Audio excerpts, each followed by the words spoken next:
Well, hey guys, what's going on? Welcome to the Impactus Young Man's podcast, where we help young men become, grow, and live as disciples of Jesus, help them navigate what it means to be a Christian man in today's cultural moment. Guys, off the top of this episode, I've got some good news and some bad news, and we'll start with the bad news. The bad news is that this is likely going to be one of my final episodes on this podcast. You know, over the past while, we've been doing a lot of thinking about how to make our podcast the most effective it can be. And so we've decided to close this podcast channel. I'm actually going to be joining forces with our president, Dean Brenton, and Chris Walker, who's our content editor. We're going to be getting together, the three of us, and we're going to be moving from monthly to bi-weekly. And we're going to continue to bring you relevant guests that are applicable to the moment that you live in. And so be sure to look out for that, and some more details will be coming along that way. But the best thing you can do right now is to head on over to the Impactus podcast. And so wherever you watch this or listen to this, head on over and search the Impactus podcast, subscribe so that you don't miss anything. You know, this new podcast will be beginning in mid-September. So between now and then, we're going to try and move you over to that podcast in one way, shape, or another. We don't want anybody to be left behind, to say the least. Well, on today's podcast, I really wanted to do the best of, thinking back over some of the many guests that we've had. And considering we're right around Father's Day, I wanted to take a moment and just highlight some of the best conversations I've had around fatherhood. You know, being a dad is a number of things. It's an honor, it's a privilege, it's a blessing, but it's also a great challenge that asks men to rise and to do the best that they can. And one of the areas is how we raise our children in the way of Jesus and help them become like him. You know, the scriptures tell us that if we train up a child in the way they should go, they will not depart from it. That word train is interesting, isn't it? And I don't know about you, but when I think of training, I think of things like regular, scheduled, intentional, purposeful, or like a vision of the outcome. With our busy schedules and the distractions that we face and all this information, how do we as men live lives of intentionality and purpose and train our children in the way of Jesus? Well, I'm hoping that these next 4 podcast clips that I highlight will help you do that in a greater way. And to start, I want to highlight my conversation that I had with my own dad. We recorded it really like a year ago this time. And so it really is one of my favorite episodes of all time. If you haven't listened to the whole thing, you need to do that. My dad said a lot in this podcast, but what in particular struck me, especially about our conversation today, is that he really says that, if you want to be someone that disciples your children and leads your children, you really got to consider your own walk with God first. Let's listen in. You need to have a devotional life before the kids come, because when the kids come, it's going to be busy, as you and your lovely wife know. It's going to be busy, especially if the both of you have careers. Yeah. And you need to develop a pattern. You need to develop a pattern that you can build your life on when the kids come. Yeah, something that works. Like Daniel did, and when it says he patterned his devotional life from many, many years, right? So you need to do that. As well, I would say to the dads, if you have traits that are not positive, like a temper, like anger, jealousy, these are things probably you want to get cared for before children come. You need to talk to somebody. You need to talk to people who can help you grow. And there's many wonderful tools, such as Impactus. They have all kinds of things, I'm sure, that would help dads to prepare for this season of fatherhood. Yeah. And I think just on that note, Dad, I think it's interesting because I think no matter how much preparation you do, you'll oftentimes feel completely unprepared, right? Oh, definitely. Even in the sense of character development, like you said, I do think, guys, you need to deal with some of the obvious baggage in your life. Yeah. Kids have a way of bringing to the surface things in our lives that we didn't realize were there. Whether it is temper, maybe you've never been under the pressure cooker of kids that can be, but I just like to say, I want to make sure guys know you will never be perfect enough, right, to enter into fatherhood. It's in the sense that fatherhood has a way of one of God's ways, I believe, of actually sharpening us and shaping us.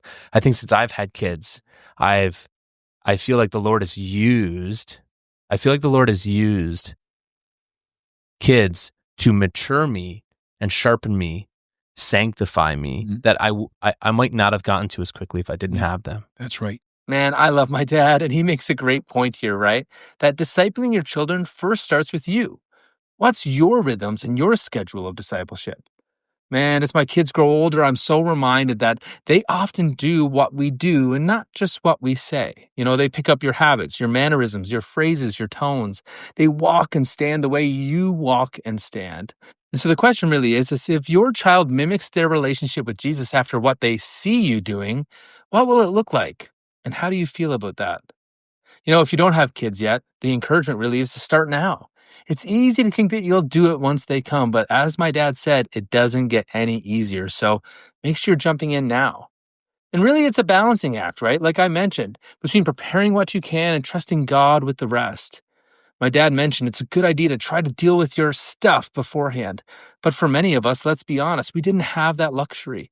And so we're on a journey of healing and leading our kids at the same time. And so we have to do a lot of the deep inner work of growing fruit of the Spirit and dealing with some of our baggage. Unfortunately, it's not uncommon that some men never take the time to do this, and they end up just being boys trying to parent kids. And I think it was John Tyson who said this, that boys are born, but men are built. And so the call really is to be a man who builds a life that's worth emulating, to build your life on the foundation of Jesus. Once you do have kids, one of the key things that you can do is to just try and keep them in front of God. Keep them in God's way. One of the greatest ways to do that is to continue with your disciplines, such as church attendance.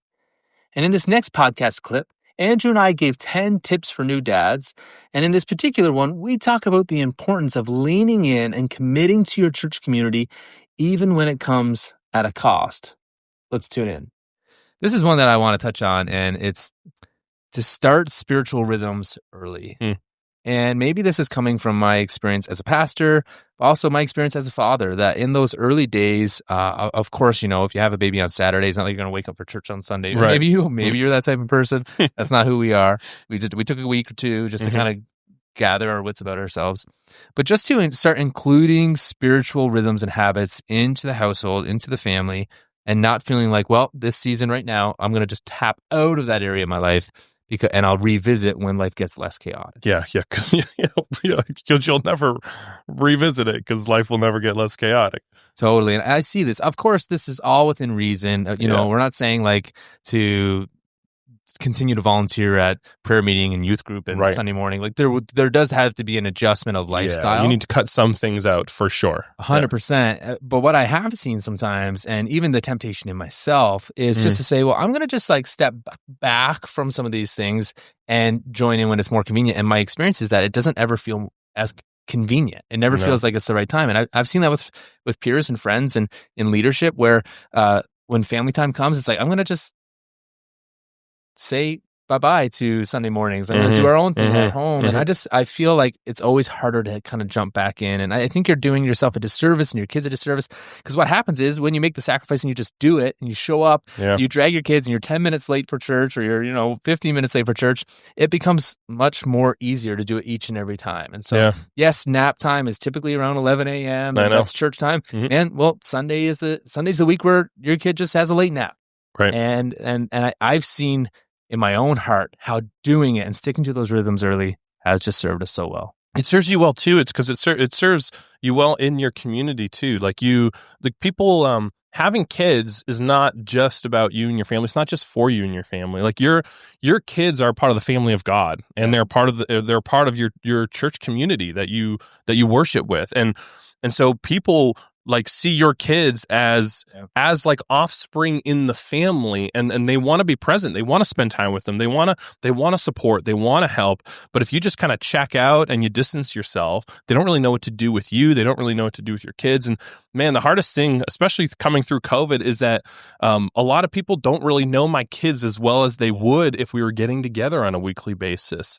And I want that more than anything for my kids. I don't know about you, but like for my kids, what I want more than anything in the world is for them to feel the family of God, feel what it feels like to be in the family of God, play with other kids, be known by other kids, be known by other adults, be affirmed by other adults, be comfortable with other people. And in order for them to have all that, then we need to do the work and to take the sacrifice of continuing to show up and to be present in the typical spiritual rhythms and practices that we were part of before we had kids. Totally. So. Yeah. No, that's so good. That's the hope. That's the heart, man. That like we're integrating them into something greater than just a spiritual discipline. We're integrating them into a family. Mm-hmm. And Rachel and I decided early on, because of the example of other couples, and that's so important because there's a couple in my church, and Doug and Emily, we love you guys because you modeled something to us that was so unique. They dragged those kids everywhere to keep them included into the family of God. And just model, like Doug would be leading worship, she would be on the keyboard, and the kids would be there on the ground, on the stage playing. And it's like, man, they really made, be willing to have a hard Monday to have a good Sunday. Yeah, that's good. Right? And so if you've got kids and you're feeling the tension, like, man, I'd like to be more involved in my spiritual community, make the sacrifice. It is so worth it. And you're modeling something to those around you. Parenting is hard. It's difficult, but it doesn't mean that your spiritual disciplines and church community has hit the wayside. You know, it was really interesting. I was listening to these clips at my kitchen table, and my wife was in earshot hearing me as a dad that was really fresh at the time. And, I've got 3 kids now, but in that clip, I only had 1. And I was speaking and giving, advice to myself in that clip. But what was interesting is that, 2 more kids later and many years later, I'm hearing this advice about being plugged into the church. And I'll be honest, I'm so glad that we never wavered from that. We have never regretted being plugged into our church in this way. It sets a foundation. It builds a family rhythm. It's a non-negotiable. And no, not out of religion, but because it communicates something that is true. That church is important, that gathering with the family of God is something we value. We don't just say we love God, but they sense it by how we prioritize our time. Now, depending on the age of your kids, this becomes hard, right, as they get older. And sports and extracurricular things keep us busy, but I am so pleased to see more and more parents who are willing to say that if it happens during church time, it's not happening. This is a great opportunity to show your kids that you care about the family of God. But let's be honest, beyond that, most discipleship happens outside of the church, outside of Sunday school. It happens in the day-to-day of living and eating and hanging out with your kids around the house. And this is where it can feel overwhelming. I mean, how am I supposed to shape these kids to know their Bibles and understand who Jesus is and reflect him to the people that they encounter in their lives? In these next 2 clips, I'm hoping this will help you. This first one is from my 2nd episode ever with Justin Whitmel Early, who, by the way, just relaunched a new podcast of his own called the Intentional Father Podcast. And you should definitely go check it out. The idea of the intentional father is really what this first podcast was about. He helped me understand that we can capitalize on our normal everyday moments to help shape our kids, and it's that intentionality that can sow seeds that will grow into an incredible root system, grounding your kids to Jesus. He describes these rhythms or habits as liturgies, and they're small moments where we can have a guarantee to point people, our children, towards Jesus. Let's listen in. The whole idea of taking the moments you're already doing and just kind of reframing them as liturgies is so powerful. I think about how I try most days when I come home, my daughter and I go for a walk around our property, and Nice. like right now we just do that. Like but there's not that liturgical habit behind it. And so it's like, man, how can I reframe this moment that we do already? Be gospel centered and a spiritual formation moment, or after dinner when we tickle, and I know you talk about like some of the blessings you can do even just as you're tickling your kids and stuff like that. Right.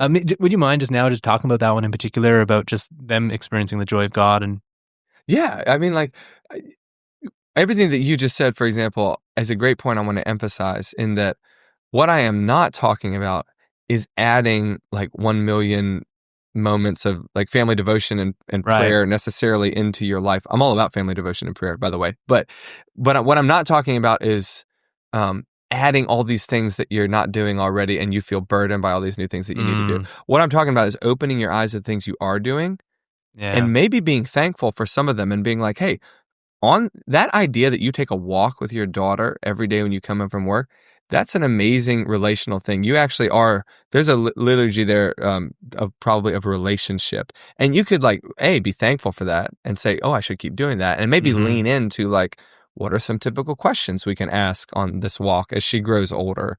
What are some like prayers we could say together in that moment?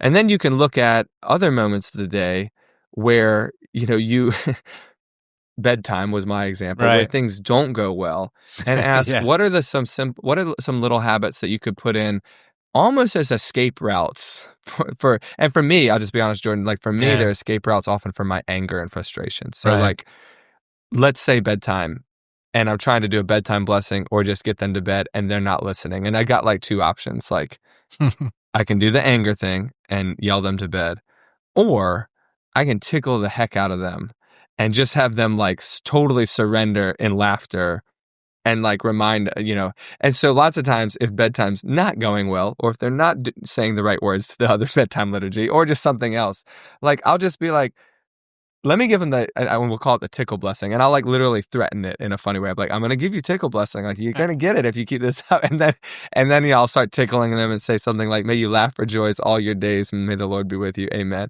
And like, they love, and they'll ask for this blessing often. Like, they'll be like, can we do tickle blessing tonight? I'm like, sure. Come on. So it's just, there's a lot of ways where I think you look for these moments to say, how can I reclaim relationship with my kids in this moment? Yeah. In relationship with God in this moment, in the areas where I would otherwise be violating it by yelling or being absent from God.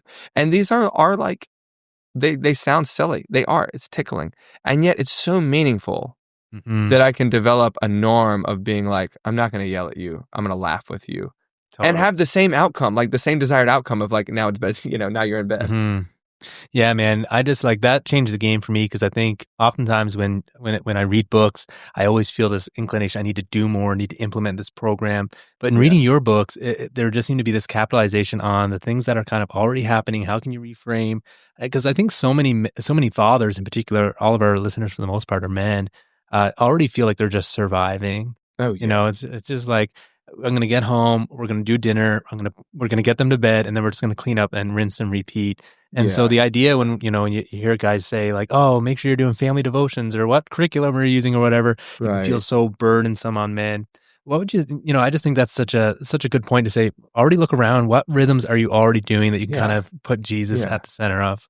I mean, and I just want to like talk straight to the listeners here. Like, I know you're tired and burdened. So am I. Like I not that this is a contest, but like, I run my own law practice. I write some books on the side. I have 4 boys who are like some of the wildest and like most rambunctious boys that I've met in my, it's really hard to hold everything together. But what I'm telling, and like, I know you're listening to this and your life is like that, like you're tired, you're exhausted. What I'm suggesting is not more stuff you have to add on. What I'm suggesting is that doing nothing is the most exhausting thing that you could do, because you're accepting all the unconscious habits of the life you inherited or like the cultural current that you're swimming in. And these are the things that drove me into my anxiety collapse. Literally, by doing nothing, I went along with the current, and we know what the current in the Western world is. It's towards mental illness, it's towards depression, it's towards anxiety, it's towards alcohol abuse, it's towards suicidal thoughts. I mean, it's towards this fraying of existence. But Jesus says, my yoke is easy and my burden is light. So by saying I want to find these moments of my regular day where I can bring in these gospel liturgies and work and technology and family, you are literally doing less, and you are actually accepting the easy burden of Christ. So this is freeing. This is not burdensome. Man, I love that clip from Justin. It reminds us of this idea of living and for and with God. Living in relationship with Jesus is not meant to be a project or a checklist, but an opportunity to find fulfillment, joy, rest, and life in Him. That parenting our kids and pointing them to Jesus is about exposing them to the light and the life of Jesus through our everyday, regular living. I'm not sure what stage of fathering you're in, or if you're a father at all, but I want you to hear this loud and clear. In the small, limited time you have at home, in the mornings, the dinners, and the evenings, the weekends, you are already doing a number of things that you can bring Jesus into the center of. That, with a little intentionality, can help shape your household or your children 1 degree at a time towards the person of Jesus. The moments we often take for granted can be the moments that are great for teaching. Chris and I actually spoke about this on another podcast, and listening back, I thought it would be a great clip to include for this podcast. Let's listen in.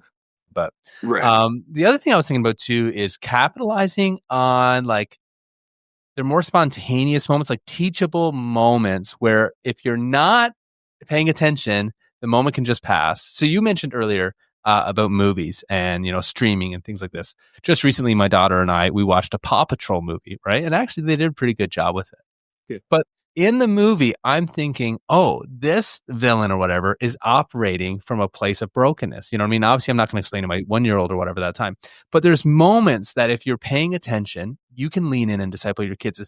Someone once said, and I think it might have been Jared Lopes from Dad Tired. I could be wrong. But he talked about it's not as much about the 10-minute sessions that you have at the dinner table, though those may be good. The 10-minute teaching times. It's the 10 1-minute teaching times through the day, or the 5 2-minute or 5 30-second minutes through the day. We're just pointing them back to Jesus, pointing them back to the way that we follow him. And an example to me is I was at a church picnic we had this summer, and the church had brought in a ice cream truck. And so everyone got free ice cream. And I was chatting with my friend who's just a great dad, just amazing dad, great leader in our church. And his daughter, who's young, said, "Dad, why would someone pay so that all of us can have ice cream? That doesn't kind of seem fair," or something like that. Like, why would they pay for it all? And him and I are in mid conversations, and we kind of just both heard this question, and he goes, "I got to go." And we just knew, like, oh man, this is a window to communicate the gospel. And so sure enough, he sat down eating ice cream, being like, you know what?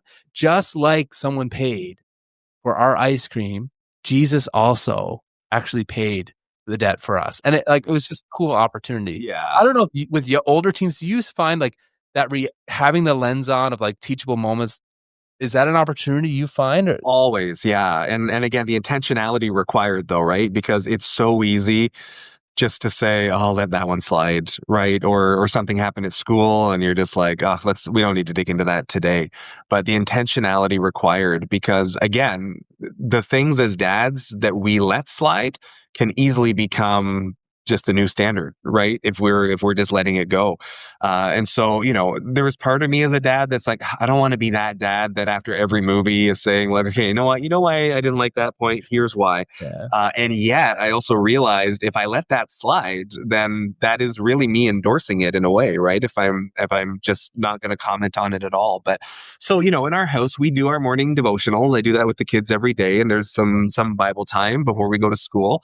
And we're going to church and we're going to youth group. And there's those pieces that we just do standard. But, to have to have kind of one ear tuned for those moments throughout the day.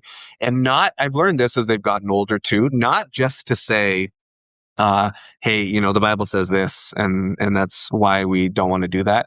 We need to give the information, but like in the Great Commission in Matthew 28, Jesus says, "Go and make disciples of all nations, baptizing them in the name of the Father, the Son, and the Holy Spirit." And we often treat it as if he said, teaching them everything that I've taught you. But that's not what he said, right? He said, teach them to obey everything I taught you. And that's quite different, right? So it's not teach them everything I taught you. It's teach them to obey. And so it's not just about here's what Jesus said, here's the information. The heart of, again, discipleship, apprenticeship, whatever we want to call it, is we are learning to follow in the way of Jesus. And if you look at the life of Jesus, one of the key ways he forms his followers and his enemies for that matter is just with a well-placed question. Yeah. Right? It's not, well, here's the truth and you need to follow it. He asks a question that kind of can spin things around and get them to look at things in a different way.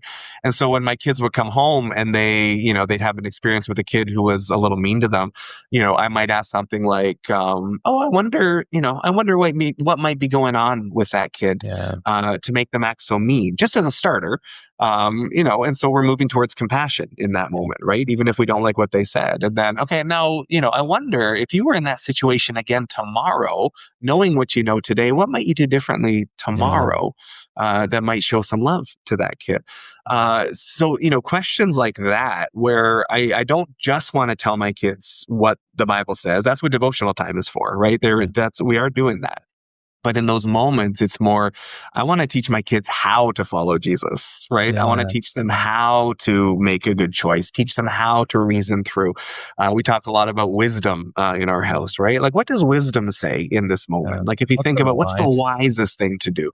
Because I want to teach them how to pursue wisdom and not just do it because dad said to, because there's not enough I can say that's going to fit every single situation that they're going to face, right? At school. I can't possibly teach them enough. But if I can teach them how to think and how to process and how to find the way of Jesus and how to figure out what wisdom is, then those are tools that will apply in any situation. And so that's kind of where I'm at these days, especially as they get older, is I'm moving a bit more into, okay, I don't just want to teach them what the Bible says. I don't want to just teach them the way of Jesus. I want to teach them how to wrestle with those things on their own. And hopefully, again, we'll know when they're 35 how this worked out. But hopefully that's teaching them how to find Jesus themselves and not just because their dad's telling them to do it. Man, Chris is so wise. It's not just about teaching what Jesus taught. It's about teaching them to obey what Jesus taught, to ask questions and help them think for themselves. We've covered a lot, but I want to do a recap. If you're wanting to shape and disciple your kids in the ways of Jesus, it starts long before. It starts with your own rhythms and your own practices, your own relationship with Jesus, and making sure that you are healthy in your fathering. A non-negotiable we talked about was church attendance, and being involved in the local church is definitely a guarantee that you need to consider. Beyond that, look for the small and meaningful moments in your day-to-day where you can capitalize and point them to the person of Jesus and his teachings. Lastly, as Chris said, ask good questions. Be a great listener and trust that God will do as he said, that if you train a child in the way they should go, they, friends, will not depart from it. Guys, it's been a joy to be on this podcast speaking to you about different topics with different guests. It's been a highlight of what I do here at Impactus. I want to encourage you, don't lose us in the transition here. Come with us over as we kind of hit restart over the next couple months, and I promise you, the best is yet to come for the podcast here at Impactus. Hopefully, you'll be listening to us again real soon. See you guys.